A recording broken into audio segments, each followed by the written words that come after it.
Salut à tous, j'espère que vous allez bien. Tout va très vite et les Léopards seront déjà bientôt de retour pour disputer des nouveaux matchs. Il s'agit bien sûr de la suite des éliminatoires de la Coupe du Monde 2026. C'est vrai qu'on a perdu la première place après la défaite face au Sénégal, mais on reste encore dans la course, bien que ça sera très difficile. Le prochain match est prévu le 6 octobre prochain face au Togo en déplacement avant de clôturer cette phase de groupe de cette campagne des éliminatoires avec la réception du Soudan au stade des Martyrs à Kinshasa. Voilà, ce qui veut dire que la liste de Sébastien Desabre sera publiée dans les prochains jours et c'est très attendu. Mais il y a une question qui se pose actuellement avec tout ce qu'on a comme incertitude et certaines blessures et des absences déjà confirmées. Que faut-il attendre du sélectionneur de la RDC pour cette prochaine liste?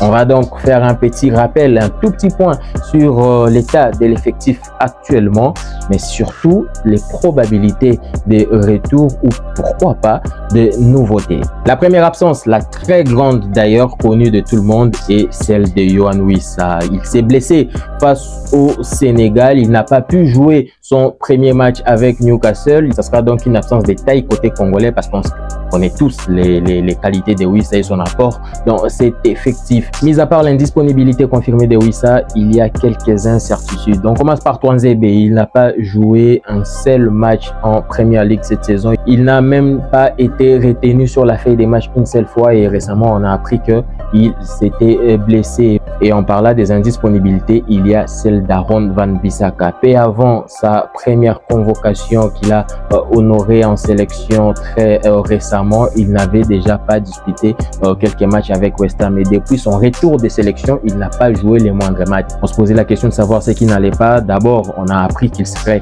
malade et ensuite, il y a eu une blessure confirmée. Est-ce que Bissaka sera là prochainement avec la RDC? On va attendre voir ça, mais ça fait partie des incertitudes qu'on a dans l'effectif aujourd'hui. J'aimerais aussi placer un petit mot sur Théo Bongonda. Bongonda a été sélectionné dernièrement par Desabre étant blessé. Il n'a pas pu jouer face au Sénégal, mais il avait joué quelques minutes face au Soudan avant d'affronter le Sénégal, bien sûr. Depuis son retour des sélections dans son club, il n'a disputé que quelques minutes. Ça pourrait faire partie des incertitudes du côté de la sélection de la RDC, mais ce qui est sûr, il sera appelé. Mais la question qui se pose est celle de savoir est-ce qu'il va pouvoir jouer l'intégralité des matchs. Voilà, c'est tout pour les incertitudes. Mais est-ce qu'il y aura des nouveautés ou des retours? En parlant des retours, tout le monde pense bien sûr déjà à Afimi Kopoulou qui continue d'être le serial buteur de Jagiellonia en Pologne. Il a marqué son 3e but dans le championnat le week-end dernier. Voilà, est-ce qu'il sera là prochainement? Probablement avec les absences qu'on a, Sébastien Desabre pourrait les rappeler. En parlant des rappels, il y a Gaël Kakuta. Depuis son retour en Europe, il est en état de grâce. Il a retrouvé sa grande forme, bien qu'il n'est pas au meilleur de sa forme. Mais il est très efficace. C'est le mettre à jouer des Sakaryaspor en DD turc. 5 buts en 6 matchs cette saison. Il est en train de régaler. Un retour en sélection ne serait pas une surprise non plus. Mais est-ce qu'il y aura des nouveautés? On parle de Metino Silou qui évolue au FC Bâle, qui réalise un très bon début de saison. Lui aussi, voilà, on garde un œil sur lui. Il y a Michel-Ange Balikwisha qui a déclaré sa flamme à la RDC très récemment.